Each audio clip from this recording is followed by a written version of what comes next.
So today I'm going to be discussing how the UK can take a very different approach to that's been mandated by the WHO on harm reduction, specifically tobacco harm reduction, and how we can become a world leader, both with our policies and also how we influence international policies as well.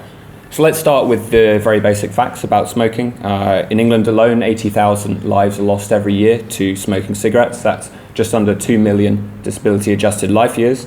So the question that springs to a lot of people's minds is, why do people continue to smoke? Well, one obvious answer is that people are addicted to smoking, and it's very hard to give up and switch away to a reduced risk product or go cold turkey entirely. But that doesn't account for people who don't want to quit smoking, or people that get various other forms of enjoyment from it, whether that's relaxation, alleviation of boredom, the kind of social smoking aspect of it as well. And from my perspective, I think that provided that harm to others isn't done, then people should be allowed to smoke. The Adam Smith Institute is a neoliberal think tank, and we kind of take a similar sort of position to John Stuart Mill and his famous harm principle, that the only purpose for which you can coerce people against their will is to prevent harm to others. It's not sufficient simply to prevent someone from harming themselves. But in the UK, what we've done is we've decided to take a kind of traditional tobacco control model along with the rest of the world.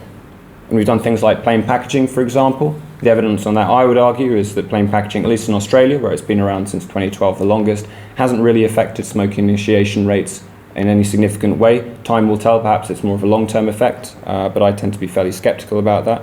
We've also got high tobacco duties as well, and NHS stop smoking services, which are popular, but their popularity is going down. The proportion of smokers using NHS stop smoking services is falling, and this is partially due to the kind of vaping and e-cigarette revolution that we've had in the UK since the beginning of the decade. So another approach is tobacco harm reduction, and we recently released a paper at the Adam Smith Institute on this very subject, and in it I set out the kind of main areas that we can focus on to have a tobacco harm reduction strategy, and that's educating smokers on the relative risk levels of different products such as e-cigarettes, heat-not-burn, or snus, the three most kind of popular and well-known ones, ensuring that smokers know that they're actually available in the first place. This isn't something that's currently the case with many of these products. Encouraging innovation and making sure that we produce products that are kind of suited to different smokers with different preferences in order to help them make that switch. Setting the taxation levels of these products to actually reflect the risk levels of them rather than kind of revenue targets by the Treasury. And finally, designing smart regulations that ensure consumer-friendly experience, and that touches on things like public spaces legislation. So there's three case studies that really illustrate the benefits of a harm reduction, a liberal harm reduction approach. The first is Japan and heat-not-burn.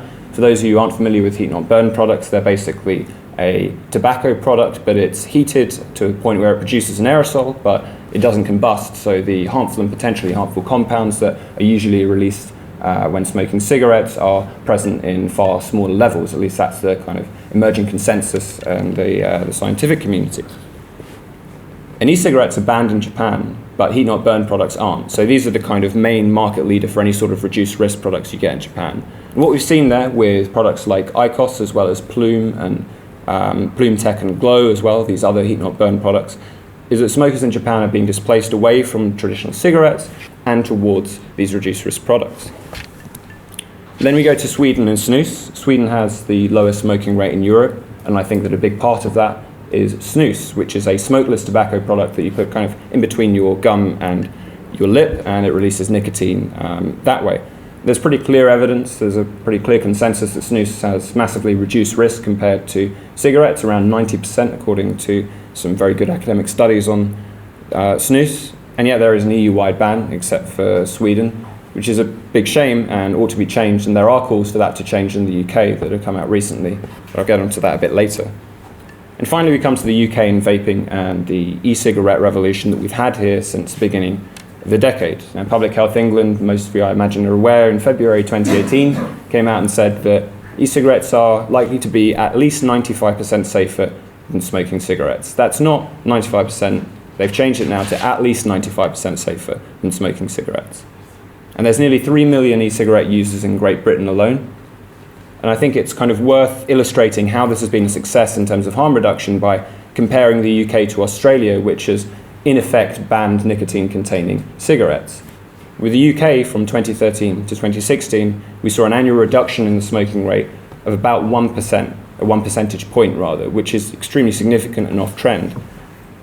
Australia, during the same period, basically saw no statistically significant decrease in the smoking rate. It was about 0.2%, but this isn't statistically significant. And that's while Australia was passing plain packaging in 2012 and had huge hikes in tobacco duties during that period as well. Now, to look at the sort of people who use these cigarettes specifically, this is from ONS data and Action on Smoking and Health data. E-cigarette users who have never smoked are vanishingly rare, almost non-existent. About half of e-cigarette users are dual users, people who are making the transition between smoking and using e-cigarettes and currently use some combination of both. And for the first time last year, we had more than half of e-cigarette users are now ex-smokers. And when I wrote this paper on how we could save 1 million years of life, I focused on a specific area of discrepancy for vaping rates, and that was between young men and young women. Young men vape at about 3 times the same rate as young women, that's age 16 to 24. That's not explained by the smoking rate. They smoke cigarettes at roughly the same rate. But if we could close that gap, or if we could do some sort of policy initiatives that had the equivalent effect of closing that gap, then we could save over 1 million years of life. And what's holding us back from closing this gap? Well, 4 main areas that I've focused on: advertising regulations, public health guidance, selective media reporting — I'm conscious I'm saying this to a room full of journalists, so I'll be careful — and restrictions on consumer choice as well. So let's start with advertising restrictions. This is an absolutely shocking fact. The majority of smokers in the UK do not believe that e-cigarettes are less harmful than cigarettes. This despite Public Health England repeatedly coming out and saying that they're at least 95% safer. And this situation has got worse over time, not better. Only around 1 in 10 British adults even know that heat-not-burn devices exist. And vendors currently are forbidden from making any of these claims about relative risk when advertising their products to smokers. They're not allowed to say, Public Health England says that this is at least 95% safer based on the current evidence we have. There's a ban on broadcast advertising that stems from the European Union level, restrictions on online advertising, a ban even on pack inserts. So vendors aren't allowed to put an insert into packs that specifically target smokers, saying, here is a reduced risk product that you may or may not want to switch to. There is some progress. The Advertising Standards Authority has an ongoing consultation on changing some of these, but at least on the broadcast advertising level, that's not going to change until we do something on the EU level.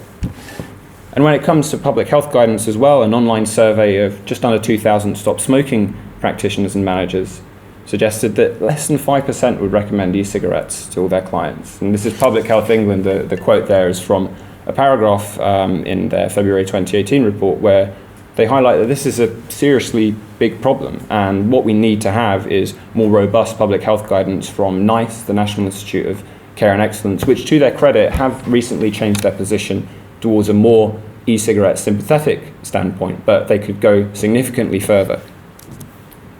And then it comes to selective media reporting. Now, I've highlighted 3 random articles. I could have got them from most outlets. The first is the Lad Bible.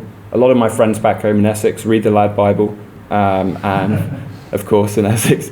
And they would see this article as smokers. Vaping causes cancer, new study suggests. The new study didn't suggest that. There was absolutely no kind of evidence in it to suggest that vaping causes cancer in significant rates in humans. And then it comes to the Mail Online. Vaping is highly addictive and could cause a major health crisis in decades to come. This is an abuse of the precautionary principle, the idea that because we're not 100% certain and there could be potentially some long-term effects that we've ignored, then therefore we should crack down significantly on vaping. Whereas the real thinking behind that should be comparing the near certainty of people dying of smoking-related diseases versus the unlikely, very unlikely possibility that there is some huge significant health risk to vaping that makes it worse than cigarettes somehow. And then finally, the Sun, e-cigarettes are a gateway to tobacco. Teens are more likely to become regular smokers after vaping.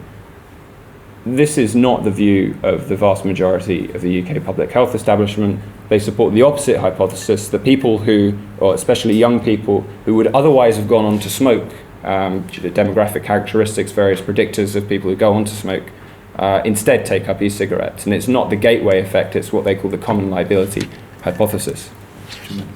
And finally, we've got restrictions on consumer choice. So again, at the EU level, coming from the Tobacco Products Directive, we see tank size and refill container size is restricted. So this is my vape, there's a tank and it can't be more than 2 millilitres, which makes it more awkward to use.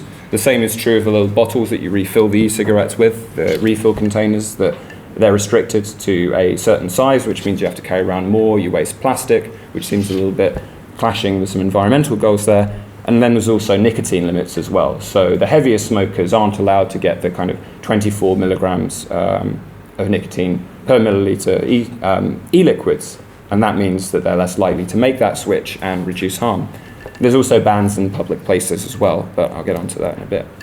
There are signs of a plateau in the e-cigarette market, however. Some of this is potentially combatable through some of the policy reforms I've discussed. But it does leave room for products like heat not burn, which are a more close substitute for many smokers to cigarettes, carry a potential reduced risk. The Committee on Toxicity recently came out and said that between 50 and 90% safer than cigarettes. That's a big range and more work needs to be done on ascertaining that, but it's positive signs. They should also be treated with, as I said earlier, a taxation category that reflects that reduced risk.